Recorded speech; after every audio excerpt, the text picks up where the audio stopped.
Hello everyone, কেমন আছো তোমরা? আশা করব অনেক ভালো আছো। আমরাও কিন্তু অনেক ভালো আছি। আজ রিম্পা চন্দনার রান্নাঘরে কিন্তু আবারও চলে এসেছি তোমাদের সঙ্গে। নতুন একটি দিন, নতুন একটি রেসিপি নিয়ে কিন্তু আবারও হাজির হয়েছি। তো বন্ধুরা, আজকে কিন্তু নিয়ে এসেছি দারুণ একটি রেসিপি।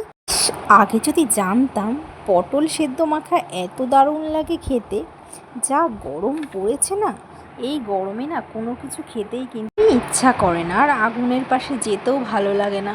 কারণ প্রচণ্ড গরম পড়েছে। এই প্রচণ্ড গরমে আগুনের পাশে গিয়ে ঘন্টার পর ঘন্টা কিন্তু রান্নাও করতে ইচ্ছা করে না।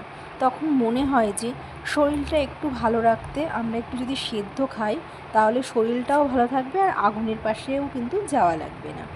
প্রচণ্ড গরম পড়েছে, এই গরমে খেতেও কিছু ভালো লাগছে না। তো চলো, আজকে আমি বানাবো দারুণ একটি রেসিপি। এই সেদ্ধ পটল দিয়েই করব দারুণ একটি রেসিপি। তাহলে চলো ভিডিওটা শুরু করা যাক। তো কড়াইতে আমি বেশ কিছুটা তেল দিয়েছি, আর এই যে দুটো শুকনো লঙ্কাকে আমি কিন্তু একটু ভেজে নেব। তো কড়া করে আমি শুকনো লঙ্কা দুটিকে ভেজে কিন্তু তুলে নিচ্ছি। শুকনো লঙ্কা ভাজা হয়ে গেছে, এবার আমি তুলে নিয়েছি। এবার কিন্তু ওই তেলের মধ্যে আমি বেশ কিছুটা পেঁয়াজ দিয়েছি। পেঁয়াজটাকেও কিন্তু আমি বেশ লাল লাল করেই কিন্তু ভেজে নেব। তো পেঁয়াজটাকে কিন্তু আমি ভেজে নিচ্ছি। ঝিরিঝিরি করে আমি পেঁয়াজ কেটেছিলাম, পেঁয়াজটাকে কিন্তু বেশ লাল করে আমি ভেজে নেব। ভাজা হতে থাক, ততক্ষণ আমি এই যে শুকনো লঙ্কার দুটিকে কিন্তু লবণ দিয়ে একটু ভালো করে কিন্তু এই যে হাত দিয়ে মেখে নিচ্ছি। খুব ভালো করে কিন্তু হাত দিয়ে মেখে নেব লবণের সঙ্গে। আর এদিকে কিন্তু পেঁয়াজটাও কিন্তু ভাজা হয়ে গেছে বেশ লাল লাল করে। এবার কিন্তু আমি একটু বাটিতে পেঁয়াজটাকে কিন্তু তুলে নেব।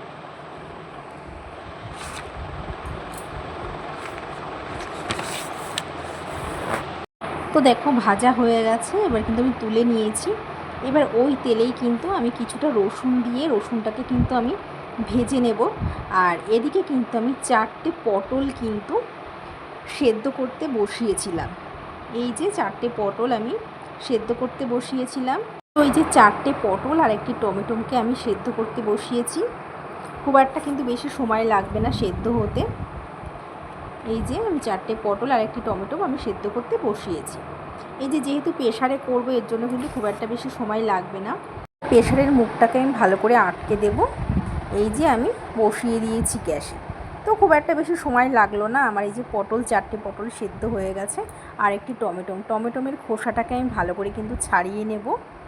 আর টমেটোটা আর পটলটাকে কিন্তু আমি একটু ঠান্ডা হতে দেবো। ঠান্ডা করে তারপর কিন্তু মেখে নেব, গরম অবস্থায় কিন্তু একদমই মাখবো না। এই যে খোসাটাকে আমি ছাড়িয়ে নিচ্ছি, আর ওদিকে পেঁয়াজ রসুন সব কিছু কিন্তু আমার ভাজা কমপ্লিট হয়ে গেছে। আর সেদ্ধটাও কিন্তু আমার হয়ে গেছে। সেদ্ধ করতেও খুব একটা বেশি সময় লাগেনি। ফার্স্টে আমি এই যে রসুনগুলিকে কিন্তু হাত দিয়ে মেখে নিচ্ছি, গোটা গোটা রসুনগুলিকে। আর রসুন দিয়ে পেঁয়াজ দিয়ে এরকম খেতে সেদ্ধ খুবই ভালো লাগে বন্ধুরা। আর সঙ্গে এরকম টমেটোটাকেও কিন্তু আমি হাত দিয়ে খুব ভালো করে কিন্তু মেখে নেব। তো দেখো টমেটো পেঁয়াজ রসুন আমি খুব ভালো করে কিন্তু মেখে নিচ্ছি। আর এই যে সেদ্ধ পটলটাকেও কিন্তু আমি খুব ভালো করে কিন্তু মেখে নেব।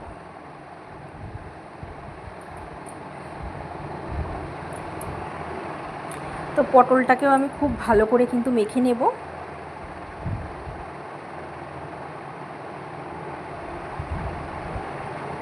খুব ভালো করে আমি পটলটাকে কিন্তু মেখে নিচ্ছি। এবার এর মধ্যে কিছুটা আমি কাঁচা পেঁয়াজ দিয়ে দেব, আর কিছুটা ধনেপাতা কুচি দিয়ে দেব। তো ঝিরিঝিরি করে আমি পেঁয়াজ কুচি আর ধনেপাতা কুচি করেছিলাম, আর উপর থেকে আমি একটু তেল ছড়িয়ে দেব। কাঁচা তেল আর পেঁয়াজ আর ধনেপাতা খুব ভালোভাবে মেখে নেব। আর যদি একটু লবণ কম হয়, তাহলে কিন্তু একটু লবণ দিয়ে দিতে পারো তোমরা, কাঁচা লবণ। যে যেরকম লবণ খেতে পছন্দ করে সেরকম কিন্তু দিতে পারো। এবার সব কিছু খুব ভালো করে কিন্তু আমি হাত দিয়ে কিন্তু মেখে নেব। তো দেখো আমি হাত দিয়ে কিন্তু খুব ভালো করে কিন্তু মেখে নিচ্ছি।